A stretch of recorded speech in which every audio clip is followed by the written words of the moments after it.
Rohrabacher, I know you're not gonna like this question, but no, go ahead. There aren't any questions. the OC Weekly said that you were in some way connected to the Taliban. Yeah, they're liars. I'm the greatest. I was the loudest voice against the Taliban. I helped organize the Northern Alliance, and the US OC Weekly is an unreliable source of information. It gets most of its money from sex ads, and I will tell you that they got it totally 180 degrees backwards. In fact, any Democrat member of Congress who served me then will reaffirm that. Have them quote some Democratic members of Congress saying anything like that. They can't find anybody because I was the Taliban's worst You mentioned enemy. the Northern Alliance. The Northern Alliance are not so great either. No, the Northern Alliance defeated the Taliban. I know, but Northern Alliance, they don't have a good record of human rights either. Well, all they do is they have a better record. I mean, Adolf Hitler had a horrible record, and we allied with Joe Stalin in order to defeat Adolf Hitler. Stalin didn't have a good record. Well, he only killed 10 million people. That's right. But when the Taliban had allied themselves with the people and served as a base to attack the United States, and thus we had to get rid of the Taliban. That's what happens. Like Saddam Hussein, at one point, the U.S.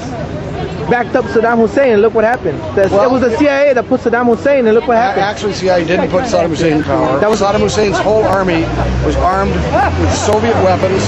Every tank, every piece of artillery, every airplane was if it would have been a CIA guy, the Russians would never have given him any weapons. Well, there's documents about that. I don't know. Well, there's documents and they're lying, just like OC Weekly is lying.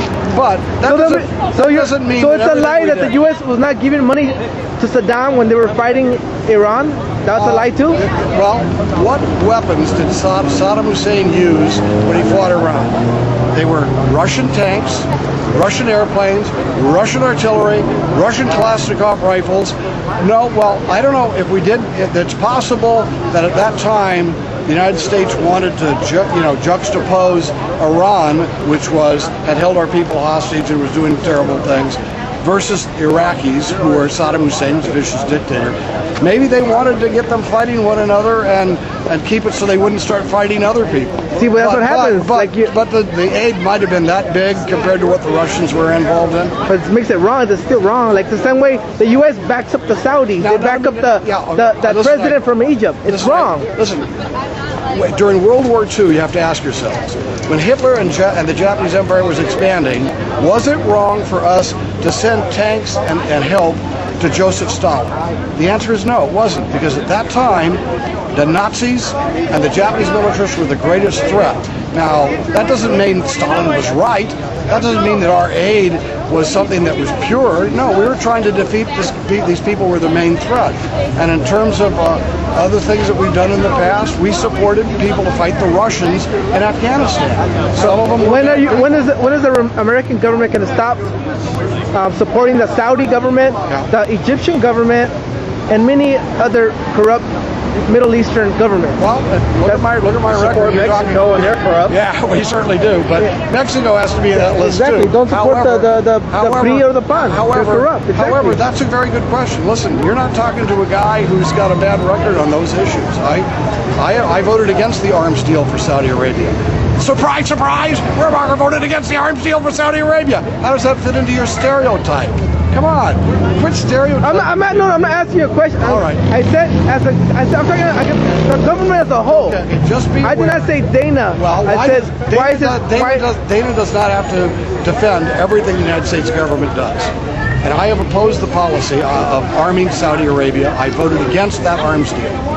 Now, other dictators around the world, only if that group of people, like the Mujahideen, were not Democrats, but they helped us defeat the Soviet Empire, and then later on they helped us defeat the Taliban. And just like we helped Joseph Stalin against Hitler, you take the least of the enemies and the least of the bad and try to do what you can with it. The world's not a perfect place. But it doesn't justify lying. And the OC Weekly and these other people claiming that I was a supporter of the Taliban, it is beyond, to say that is the ultimate lie and that it takes everything in the absolute, is to put it mildly. Any Democrat who worked in Congress during those years will tell you I was always up talking about how we've got to get rid of the Taliban. And if you'd like, anybody wants to report it, I got about 20 quotes from myself on the floor and in hearing saying, we got to get rid of the Taliban. We got to get rid of the Taliban. So whoever said that, no one should even listen to them. I think I know you got to go, but this is the That's last fine. That's statement. cool. You're a good guy. Many people will agree, Yeah. as long as the U.S. backs up dictators or bad governments or bad regimes around the world, it's going to come back to hit the U.S. It will sometimes, and it won't other times. Sometimes, for example, can we say that because we helped Joseph Stalin, it came back to hurt us in the Cold War? Well, maybe, but it was better to have Hitler defeated than it would be not to have helped Joseph Stalin at that point. What you have to make of your decisions. It's not all 100% on one side and 0 on the other. No, but the perfect example is 9/11, like Osama, like Osama, you hope he got armed. He got armed. Oh, Osama, this is another lie. I'm just saying, look, Afghanistan. I know, look, he was fighting against the Soviets. He was, and they but came we back. but we did not give. And he even thanked the U.S. for helping. But look, let me put it this way. the So you Mujahideen. will know, the Saudis were giving hundreds of millions of dollars. The Saudis gave hundreds of millions of dollars to Bin Laden and his group of Mujahideen. The United States did not have to give money to or training Osama. Now, we helped, by the way, so you know, we helped other guys who I was saying we shouldn't be helping. I was deeply involved in all that stuff. And I said we should be channeling it to people who we can respect. But in wartime, sometimes they give money and support to people who are the lesser of two evils. And, but by and large, the point that we shouldn't be supporting dictators is exactly correct. Thank you very much. Okay.